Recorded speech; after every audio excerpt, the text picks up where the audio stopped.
दोस्तों, भगवान शिव के बारे में ऐसा कहा जाता है कि भगवान शिव त्रिलोक के आदि और अंत के देवता हैं, जिनके आगे दुनिया की सभी शक्तियां असफल हो जाती है। लेकिन क्या आपको मालूम है कि आखिर भगवान शिव का जन्म कैसे हुआ था? उनके माता पिता कौन थे? उन्हें किससे अपनी शिक्षा प्राप्त की थी और किस किस को शिक्षा दी थी? नमस्कार दोस्तों, आप सबका स्वागत है मेरे चैनल भगवत कृपा पे। शिव पुराण के अनुसार भगवान शिव को स्वयंभू माना जाता है, जिसका अर्थ यह है कि भगवान शिव का जन्म स्वयं ही हुआ था। इससे एक बात तो साफ है कि महादेव की न तो माता है और न कोई पिता है। इसी कारण से भगवान शिव पंच तत्वों से भी बड़े हैं, जिस कारण से इन्हें मृत्यु का भी कोई भय नहीं है और इनकी मृत्यु कभी हो ही नहीं सकती। परंतु विष्णु पुराण के अनुसार भगवान विष्णु के माथे से निकलने वाले तेज के कारण भगवान शिव की उत्पत्ति हुई और उनके नाभि से निकले हुए तेज से कमल पर विराजमान ब्रह्मा जी का जन्म हुआ। अगर वहीं दूसरी ओर भगवान विष्णु के जन्म के बारे में शिव पुराण में बताया गया है कि एक बार जब भगवान शिव अपने घुटने मल रहे थे और उनके घुटने से निकलने वाले मैल से भगवान विष्णु जी का जन्म हुआ था। इन कथाओं के अलावा भगवान शिव के जन्म की एक और कथा काफ़ी ज़्यादा प्रसिद्ध है। एक बार की बात है जब भगवान विष्णु और परम ब्रह्मा जी के बीच इस बात पर बहस छिड़ गई कि इस संसार में सर्वोपरि कौन है। और जब भगवान विष्णु और भगवान ब्रह्मा इस बात को लेकर बहस कर रहे थे तो एक जलते हुए खंबे के रूप में शिव जी उनके बीच आए। तभी अचानक से एक आवाज़ आई जिसने कहा, जो भी इस खंबे का छोर ढूंढ लेगा वही सबसे महान कहलाएगा। यह सुनते ही ब्रह्मा जी ने एक पक्षी का रूप लिया और खंबे का ऊपरी हिस्सा ढूंढने निकल गए।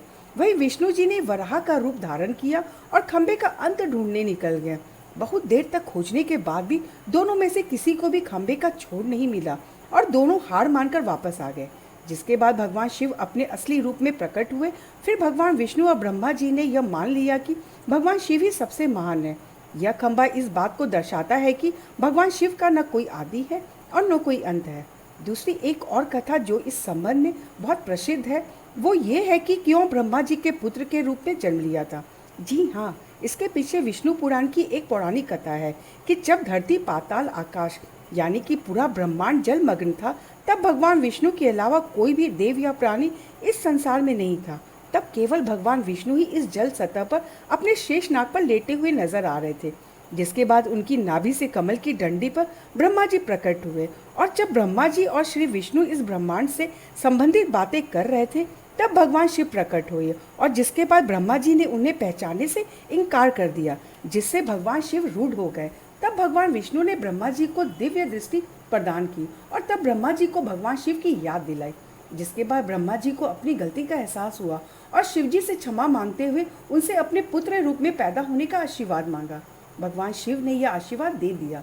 लेकिन इसके बाद जब भगवान ब्रह्मा ने सृष्टि की रचना शुरू की तब उन्हें एक बच्चे की जरूरत पड़ी और तब उन्हें भगवान शिव का आशीर्वाद ध्यान आया, जिसके लिए ब्रह्मा जी ने तपस्या की और बालक के रूप में भगवान शिव उनके गोद में रोते हुए प्रकट हुए।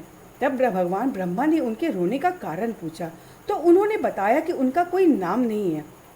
तब ब्रह्मा जी ने उनका नाम रुद्र रखा। इसके बावजूद भी भगवान शिव चुप नहीं हुए, इसलिए ब्रह्मा जी ने उन्हें दूसरा नाम दिया, परंतु शिव को वह नाम भी पसंद नहीं आया और तब वे चुप नहीं हुए।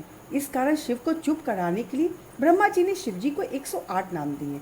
इसके बाद कथा आती है कि श्रीमद् देवी भगवत पुराण में इसमें भगवान शिव के माता पिता के बारे में भी बताया गया है। श्रीमद् देवी भगवत पुराण के अनुसार देखा जाए तो एक बार जब नारद जी ने अपने पिता ब्रह्मा जी से पूछा कि सृष्टि के निर्माणकर्ता कौन है, साथ ही त्रिदेवों के माता पिता कौन है, तब ब्रह्मा जी ने नारद जी को बताया कि देवी दुर्गा और शिव स्वरूप ब्रह्मा के योग से ब्रह्मा, विष्णु और महेश का जन्म हुआ। यानी प्रकृति का रूप लिए माँ दुर्गा ही हम तीनों की माता है और ब्रह्मा यानी काल सदाशिव हमारे पिता है। इसके साथ ही श्रीमद् देवी महापुराण में ही श्री विष्णु और ब्रह्मा जी के बीच हुए झगड़े की एक कहानी भी मिलती है। एक बार जब ब्रह्मा जी और श्री विष्णु में इस बात को लेकर बहस हुई कि संसार के रचयिता कौन है, तब ब्रह्मा जी ने कहा कि सृष्टि को मैंने बनाया है और मैं ही प्रजापिता हूँ। इसके जवाब में भगवान विष्णु ने कहा कि मैं आपका पिता हूँ क्योंकि आप मेरी नाभि से निकले हुए कमल से पैदा हुए हैं। और धीरे धीरे करके यह बहस बढ़ती गई। दोस्तों, इसके बाद इन दोनों का झगड़ा सुनकर सदाशिव वहां पहुंचे और उन्होंने कहा कि पुत्रों, मैंने ही तुमको इस संसार को बनाने और इसे संभालने के केवल 2 काम दिए हैं। इसी प्रकार मैंने शंकर और रुद्र को संहार और तिरोगति के कार्य दिए हैं। इसके साथ ही उन्होंने कहा कि मेरे 5 मुख हैं, एक मुख से आकार, दूसरे मुख से उकार, तीसरे मुख से मुकार, चौथे मुख से बिंदु और पांचवें मुख से नाद यानी ही शब्द प्रकट हुए हैं। उन्हीं पांचों को एक साथ मिलाकर देखा जाए तो एक अक्षर ओम बनता है, जिसे आज हम सभी भगवान शिव के मूल मंत्र के रूप से जानते हैं। इतना कहने के बाद भगवान ब्रह्मा और भगवान विष्णु दोनों ही समझ गए कि भगवान शिव से ज़्यादा शक्तिशाली इस दुनिया में कुछ भी नहीं है, और दोनों ने भगवान शिव को प्रणाम किया और चले गए। दोस्तों, अब आप समझ ही गए होंगे कि भगवान शिव के बारे में इतना तो जान ही चुके हैं कि क्या आपको पता है कि आखिर भगवान शिव ने किससे शिक्षा प्राप्त की थी और उनके गुरु कौन है? शायद आपको इसका जवाब न पता हो। आपको बता दें कि भगवान शिव स्वयं इस संसार के गुरु माने जाते हैं, जिन्होंने संसार में गुरु शिष्य की परंपरा की शुरुआत की थी। लेकिन अगर सवाल आता है कि आखिर भगवान शिव किसके गुरु थे, तो आपको ज़रूर जान लेना चाहिए कि हिंदू ग्रंथ धर्म के अनुसार कहते हैं कि ब्रह्मा जी और शिव जी ही इस संसार के सबसे पहले गुरु हैं, जिन्होंने गुरु शिष्य के इस रिश्ते की शुरुआत की थी। जहां भगवान ब्रह्मा ने अपने मानस पुत्रों को शिक्षा प्रदान की थी, वहीं भगवान शिव ने अपना ज्ञान केवल अपने 7 शिष्यों को ही दिया था।